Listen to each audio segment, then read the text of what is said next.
Lord's test के बाद क्यों फूट फूट कर रोए मियां भाई। प्रेस कॉन्फ्रेंस में उन्होंने सारी कहानी बताई। जी हां, आपको बता दें कि लॉर्ड्स टेस्ट मैच में 22 रनों से हार के बाद आपने तो वो तस्वीर देखी ही होगी कि सिराज जब एक गेंद को डिफेंस करने के चक्कर में गेंद लुढ़क कर जाती है, स्टंप पर लग जाती है और वो वहीं बैठ जाते हैं और काफ़ी अचंभित रह जाते हैं कि कैसे एक सॉलिड डिफेंस जाकर सीधे स्टंप पर लग गई और उसके साथ ही भारत 22 रनों से हार गया। उसके बाद इंग्लैंड टीम के खिलाड़ी उनके पास आते हैं, उनको सांत्वना देते हैं और बताते हैं कि क्रिकेट में ऐसे होते रहता है। लेकिन फिर भी सिराज उन दिनों को ना सिर्फ मैदान में बल्कि अगले कुछ दिनों तक भूल नहीं पाए। और अब जब उन्होंने प्रेस कॉन्फ्रेंस किया है तो उन्होंने सारी घटना विस्तार से बताई है कि कैसे वो दिन और उसके बाद अगले कुछ दिनों तक वो उसी की यादों में खोए रहे। वो टेस्ट मैच जो 22 रनों से इंडिया हार गई थी, उसी की यादों में वो खोए रहे और वो चुभन वो अगले कुछ दिनों तक चुभती रही। हालांकि आज भी सिराज को उस दिन का मलाल है, लेकिन फिर वो कहते हैं कि अब अगले टेस्ट मैच की ओर देखना है। सीरीज में अभी हम लोग 2-1 से पीछे हैं, 2 टेस्ट मैच अब भी बाकी है, आगे क्या कुछ करना है इसको लेकर उन्होंने बात किया। लेकिन वो उस दिन की हार को नहीं भूले। उन्होंने उस दिन की यादों को ताज़ा करते हुए बताया कि उस दिन काफ़ी अच्छी पार्टनरशिप लग गई थी, पहले जडेजा और बुमराह के साथ। फिर बुमराह जब आउट हो गए तो सिराज ने कहा कि मेरी ये जिम्मेदारी थी कि जडेजा जो मेहनत अब तक कर रहे थे उसके मेहनत को सपोर्ट करने का, और मैंने वो किया भी।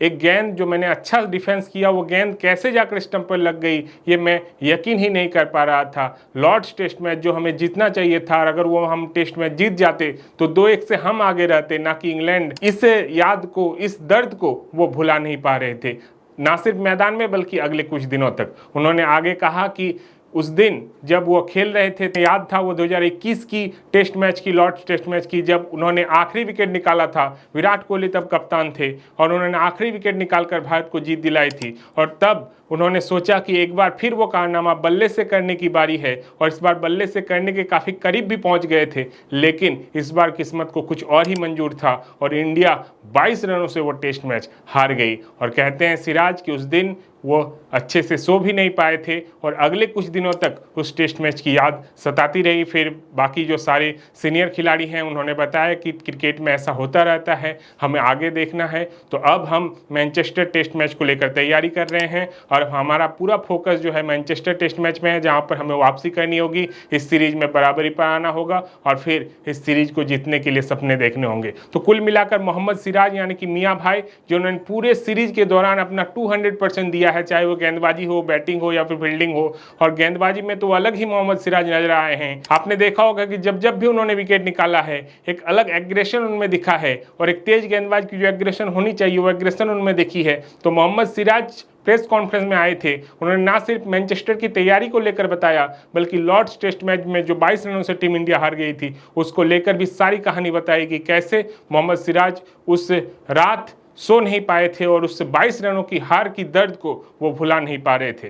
तो मोहम्मद सिराज को अब आगे मैनचेस्टर टेस्ट मैच में भी इंडिया के लिए खेलना है। निश्चित तौर पर बुमराह का साथ मिलेगा, लेकिन आकाशदीप और अर्शदीप चोटिल हो गए हैं, वो इस टेस्ट मैच को नहीं खेलेंगे। नई तेज गेंदबाज अंशुल कंबोज को बुला लिया गया है। अब इंडिया की प्लेइंग 11 क्या होगी इसको लेकर तो वेट करना होगा। हालांकि इसी बीच इंग्लैंड ने अपने प्लेइंग 11 की घोषणा कर दी है। एक बदलाव इंग्लैंड के प्लेइंग 11 में हुआ है पिछले टेस्ट में, और जो आप जानते थे कि शोएब बशीर जिनके हाथों में चोट लगी थी, जिसके कारण वो अगला टेस्ट मैच नहीं खेल पाएंगे, और उसकी जगह पर लियाम डाउसन को बुला लिया गया है। अब लियाम डाउसन जो है स्पिन गेंदबाजी का जिम्मा संभालेंगे इंग्लैंड की ओर से। लेकिन फिलहाल इंडिया की नजरें हैं मैनचेस्टर टेस्ट जीतने को लेकर, और मैनचेस्टर टेस्ट जीतकर इस सीरीज को बराबरी पर लाना, ताकि अगला जो 5वां टेस्ट मैच है वो निर्णायक साबित हो सके। क्योंकि ये टेस्ट मैच अगर इंडिया हार जाती है तो फिर सीरीज गंवा बैठेगी। तो कुल मिलाकर मोहम्मद सिराज और पूरी टीम इंडिया इस वक्त इसी फोकस में लगी हुई है कि कैसे मैनचेस्टर टेस्ट मैच जीता जाए, और इसके लिए जो भी पैतरे आजमाने पड़ेंगे वो पैतरे आजमाए जाए। तो कुल मिलाकर इंडिया इस वक्त प्रैक्टिस कर रही है और मैनचेस्टर टेस्ट मैच जीतने के लिए पसीने बहा रही है। आपको क्या लगता है कि मैनचेस्टर टेस्ट मैच क्या इंडिया वापसी कर पाएगा या नहीं? आप हमें कमेंट सेक्शन में कमेंट करके बता सकते हैं।